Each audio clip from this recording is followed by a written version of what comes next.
Hello everybody, this is Make It Better, and today we're doing what if deku no. What if the wise man had two grandsons? I still haven't picked a name for both of it, and still it's getting a little annoying for me. But here we go. I believe I left off when he finally showed his magic power and how potent it was, and explaining everything, well, most of the things, like in the anime, what it was like for him and finally get strong. He was strong, but he was only using basic spells, but magic power to make it stronger. They asked about the other versions, and he explained those are good, but without the magic power, you're basically not gonna become any stronger. Some of them are not getting it, but he taught them how, since it's the ultimate magic study group and all of that. Now, he was after that one day of him showing the power, we're moving on to Zuko. Zuko was out in the forest, finally caught the one thing he was looking for, and tested his theory. It worked, but he felt the magic power, and he knows that is his brother. And he thought to himself that he should go home for a bit. Maybe they're a little worried. Oh well, I'll go today, I guess. So he does. Now moving on to Shin. Oh my god, fucking lights. Moving on to Shin, he asked everybody if they wanted to go to his house to meet with Grandma and Grandpa. They all agreed, of course, because it's one of a lifetime visiting the wise man and the guru. So everybody went, of course, and they're now starting to talking about the magic power. They're learning the magic skills and starting to learn from the Shin. And so they put in their heads that they're being taught by the first generation wise man, or second generation. And the wise man actually explains that, well, I taught him the magic, but he thinks of magic differently. And he asked the question, do you know how fire is burned? How fire works? What makes it burn? What causes it to burn? These are the questions that Shin asked, as do Zuko.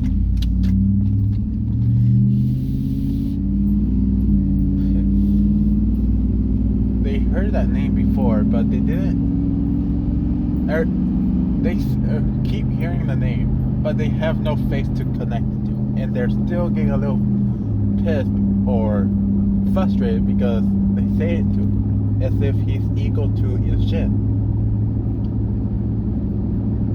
Now they're finally talking about all the magics and that, and when the wise man showed them the magic teleport, because I can't say the other word. Great. Another one I can't fucking say. After that, Shin saw in the corner of his eye his brother holding a bunch of books. He decided to go over and excuse himself. As he went over, some of them, one person saw Zuko, but she thought it was something. She thought it was like one of the butlers, and went back to the conversation. Zuko was caught up with Shin. Well, Shin caught up with Zuko,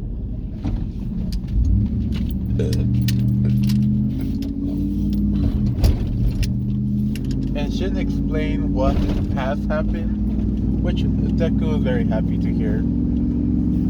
He asked him for more of the details, and Shin did the same. Shin asked him what is he experimenting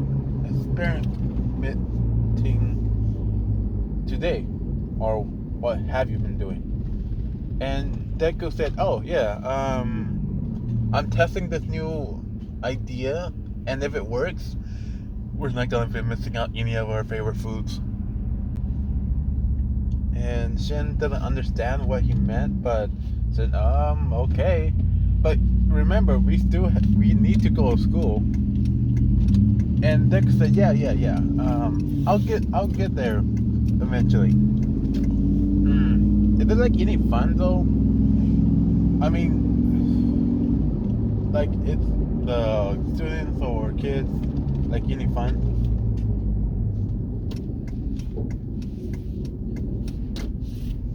I don't know what this means. And well, Shin explains about his friends.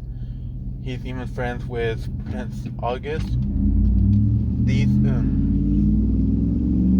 which is oh cool, you're friends with the king's son, correct? And well, I'm not sure which side to take. Tell me. This one. Now Shin explains about his friends, all the guys in the class. Some of them are knights. Well, knights' families, welders, smiths, and Zuko says, "There's a smith here. Ooh, can he do like all those cool stuff?" Which Shin said, "No, he can't. He can only do knives." Zuko said, "Oh, all right. Wait, can you like direct me to his blacksmithing? I want to see if he can make something special." Shin said, "Yeah, sure. It's down here," as he showed him directions toward it. Deku said thanks, and he head off without saying a word. Moving on. Yep. Here we go. A week has passed.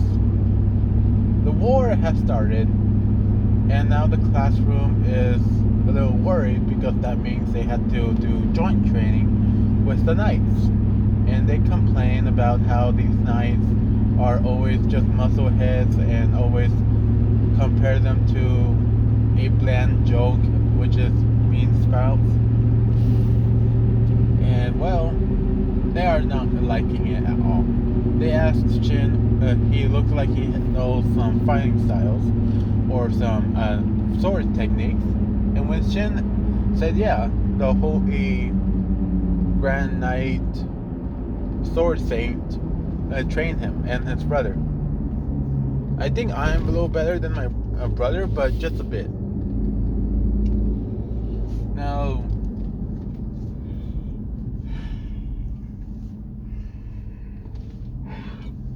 oh god, I'm tired. What the hell? That sucks. Now, Shin explained what his training was like, but everybody ignored it because he got trained by the Sword Saint.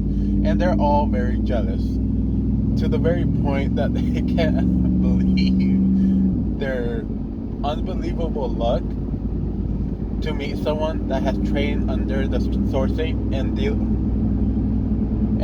with it like it was nothing. It just pissed them off a little bit more. Now, what the? Alright.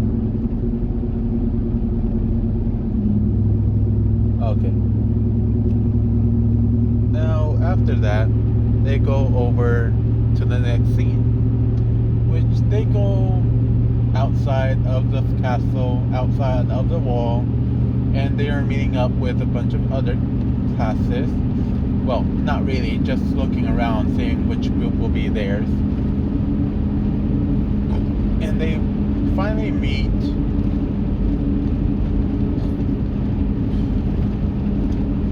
the 4 that they saw earlier. The 3 guys, 1 girl, and they have a very distinct outlook in what they think of themselves and what they think of the magic users. But Prince August tells them that this was not. You know the goal, but you don't think it has merit. Okay, understood. He told Shin not to help them at this little experiment. Shin somewhat agrees to this and talked to Asiya,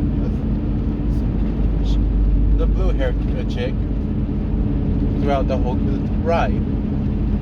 They go deeper and deeper into the forest where no one can see them. And Shin learns since they're S class, they're gonna be taken into the more dangerous areas. Shin, of course, understood this. He wonders who's gonna be there teaching them until it comes up by Big Sis and Big Bro coming in and teaching them. He asks them not to fight like they always do, and right when they say they promise, they immediately go into a fight on saying who's weaker and stuff like that. They see the rush of kids going towards Big Sis and Big Bro, and he made a comment that the Big Bro usually always has girls around him, and Big Sis, it was a bit of a surprise that she gets guys like that too. She comments why it's such a surprise, and after the next scene, golly, it's like I'm watching the anime now, even though I'm driving. Yay. Now, they were told by the Prince August what the knights had said and what his test's gonna be. To do it by themselves without any magic to help. And they agreed. So after their little beat down by getting beaten by a boar, Shin being angry that it would taste delicious if it wasn't demonized, all that. And then, well, after they got beaten down soundly, they were about to get attacked one more time, a sure attack that they will be injured quite a bit. But Shin came in with once a quick swipe, cutting down the head of the boar.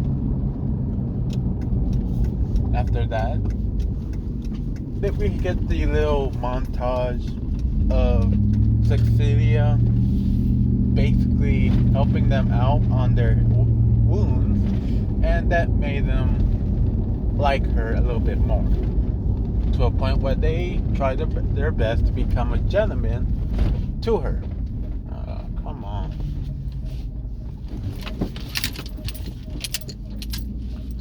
Now, here we go.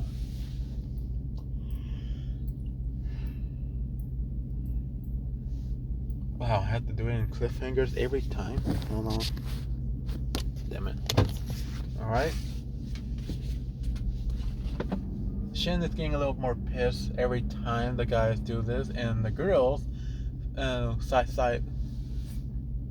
side with him because they do that only to Cecile because she has a pretty face and was the first one to heal. And they're just getting a little more jealous about all that.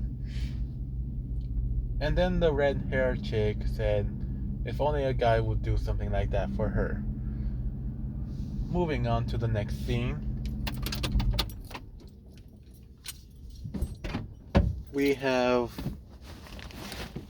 some other random guy, never said his name, and learns that there's a huge monster rush or crowd coming by as if it was a stampede and, well, destroying a lot of things.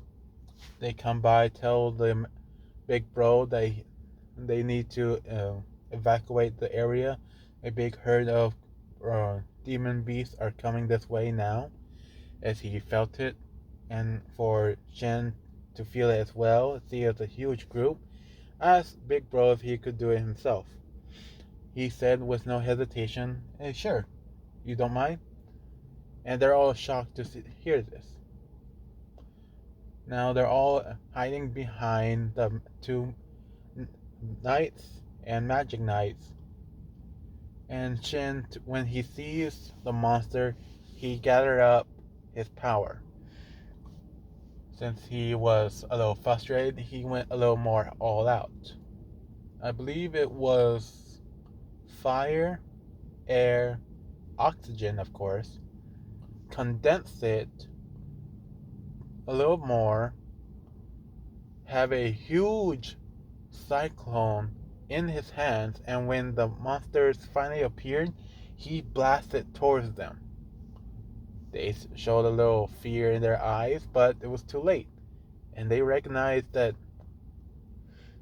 one of the bigger demons, the tiger demon, came out, and they explained that that could have been the reason why they're coming over here, being scared of the other demon. And, well, Shin did not care and destroyed all of it. From where he stood all the way to a mountain far, far away, destroying everything in his path, only leaving a huge path that was mostly meant for like a water wave all the way to the other side. Very deep, and they are finally learning that the stories that they talk about him are true and not made up. I'm going to be ending it at this point. Thank you for listening. Have a nice day. Bye.